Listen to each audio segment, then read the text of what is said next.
Hello bachcho, let's read the question. So question says that the Born-Haber cycle for the formation of the solid common salt NaCl, the largest contributions come from.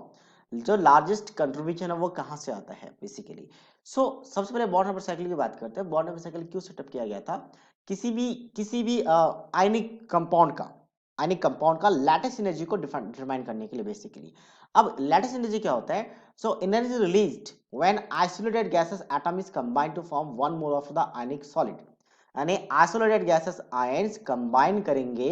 अब ये gases हैं और एक mole of ionic solid जब बनाएंगे तो जितना energy release करेगा that is called lattice energy. अब इसको यहाँ पे इसलिए नेगेटिव लिखा जाता है, तो इसको निकालने के लिए डायरेक्ट कोई आपका मेथड्स नहीं है. इसलिए क्या करता है, बॉन्ड हाबर साइकिल सेटअप किया जाता है. जैसे NaCl का अगर फॉर्मेशन की बात करें तो NaCl का फॉर्मेशन कैसे होगा? अगर मैं सोडियम एलिमेंटल फॉर्म में ले लूं यानी कि सॉलिड, और क्लोरीन एलिमेंटल फॉर्म में गैस के फॉर्म में एग्जिस्ट करता है Cl2 गैस, और हाफ मोल लेना पड़ेगा, एक मोल बनाना है मुझे. और इसमें इसे कहते हैं इंथैल्पी ऑफ फॉर्मेशन. तो इंथैल्पी ऑफ फॉर्मेशन का मतलब है एलिमेंटल फॉर्म लेना पड़ता है जो भी एटम्स प्रेजेंट है उस कंपाउंड में. तो ये इंथैल्पी ऑफ फॉर्मेशन हमें पता होता है. अब सोडियम का enthalpy of enthalpy of sublimation पता होता है, तो यहाँ पे सब्लिमेशन एनर्जी इसको देंगे तो इंथैल्पी ऑफ सब्लिमेशन से आपका क्या होगा, गैसेस में कन्वर्ट हो जाएगा, गैसेस में. उसके बाद क्लोरीन की बात करें, यहाँ पे बॉन्डिंग है तो मुझे उस बॉन्ड को ब्रेक करना पड़ेगा, तो यहाँ पे मुझे देना पड़ेगा बॉन्ड एनर्जी ताकि ये भी क्लोरीन आपका गैसेस में आ जाए. क्यों? क्योंकि मुझे लैटिस एनर्जी पे पहुंचना, लैटिस एनर्जी के लिए मुझे दोनों का आयन चाहिए, तो आयन के लिए दोनों गैसेस भी होना चाहिए. अब आइसोलेटेड गैसेस एटम में जब इलेक्ट्रॉन को निकालते हैं तो that energy is known as basically क्या कहते हैं इसको, एक बार प्रॉपर हम लिख लेते हैं. आपका इंथैल्पी था, शायद रिवर्सिबल डायरेक्शन लग रहा है तो इसको हम प्रॉपर लिख लेते हैं एक बार, इंथैल्पी ऑफ सब्लिमेशन. अब चलते हैं यहाँ पे सोडियम में.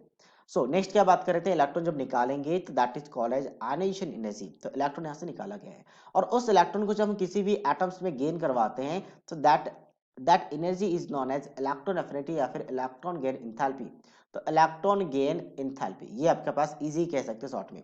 और ये क्या होता है, गेन करता है और ये रिलीज करती है. और जब ये आइसोलेटेड गैसेस आयंस बन चुके हैं और ये दोनों कंबाइन करेंगे और यहाँ पे फॉर्मेशन होगा NaCl का, तो लैटिस एनर्जी रिलीज होगा. और अकॉर्डिंग टू हेस्लो कहता है कि कभी भी आप एक स्टेप में रिएक्शन को कंप्लीट करो या फिर मल्टीपल स्टेप में, इंथैल्पी इज रिमेन सेम. तो सभी का इंथैल्पी ऐड कर लेते हैं. इस मल्टीपल स्टेप में कितना आता है, तो इंथैल्पी ऑफ सब्लिमेशन जो देना पड़ता है, बॉन्ड एनर्जी ऑब्वियसली मुझे देना पड़ेगा क्योंकि ब्रेक कर रहे थे पॉजिटिव, जो भी एब्जॉर्ब करेगा पॉजिटिव, जो रिलीज होगा वो नेगेटिव. आयनेशन एनर्जी देना पड़ता है. हाँ, इंथैल्पी जो इलेक्ट्रॉन गेन इंथैल्पी ईजी कहा जाता है शॉर्ट में, not easy, easy. Electron gain enthalpy ये भी नेगेटिव होगा, लैटिस एनर्जी आपका नेगेटिव होगा. तो ये यहाँ से कैलकुलेट किया जाता है, बाकी सारे वैल्यूज गिवन होते हैं. सो अब यहाँ पे पूछा गया कि मेन क्या है, तो लो आयनेशन पोटेंशियल ऑफ सोडियम. हाँ, सोडियम का लो आयनेशन पोटेंशियल होना चाहिए. उसके बाद नेक्स्ट क्या आता आपका, high electron affinity of chlorine. Yes, electron affinity chlorine की जितना ज्यादा होगा एनर्जी रिलीज करेगा, जितना रिलीज करेगा उतना अच्छा हमारे कंपाउंड के लिए.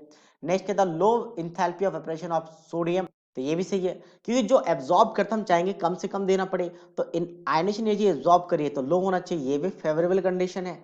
अगर हम बात करें इलेक्ट्रॉन एफिनिटी, तो जितना ज्यादा होगा उतना ज्यादा एनर्जी रिलीज करेगा और वो एनर्जी बाकी समय यूज हो जाएगा, तो ये भी फेवरेबल कंडीशन है. नेक्स्ट हम बात करें यहाँ पे, ये फॉल्स नहीं है, फेवरेबल कंडीशन है. Delta H enthalpy of sodium low होना चाहिए, कम से कम एनर्जी में आपका वेपर बन जाए, ये भी फेवरेबल कंडीशन है.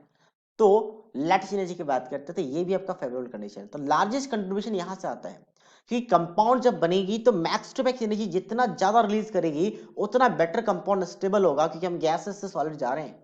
तो फेवरेबल कंडीशन तो सारे हैं, लेकिन जो बेस्ट ऑप्शन होगा वो ऑप्शन डी होगा, क्योंकि लैटिस एनर्जी मेन फैक्टर है जब सॉलिड कंपाउंड बनती है. बाकी सब तो आपका सबके लिए सेम रहेगा, एलिमेंट का फिक्स्ड है, लेकिन यहाँ पे एलिमेंट चेंज होगा तो उसके लिए सॉलिड कंपाउंड अलग अलग होंगे, कंपाउंड्स का एनर्जी अलग होंगी, तो उसके बेसिस पे मैं जो मेन फैक्टर वो लैटिस एनर्जी है. That means option D is the right answer of this question.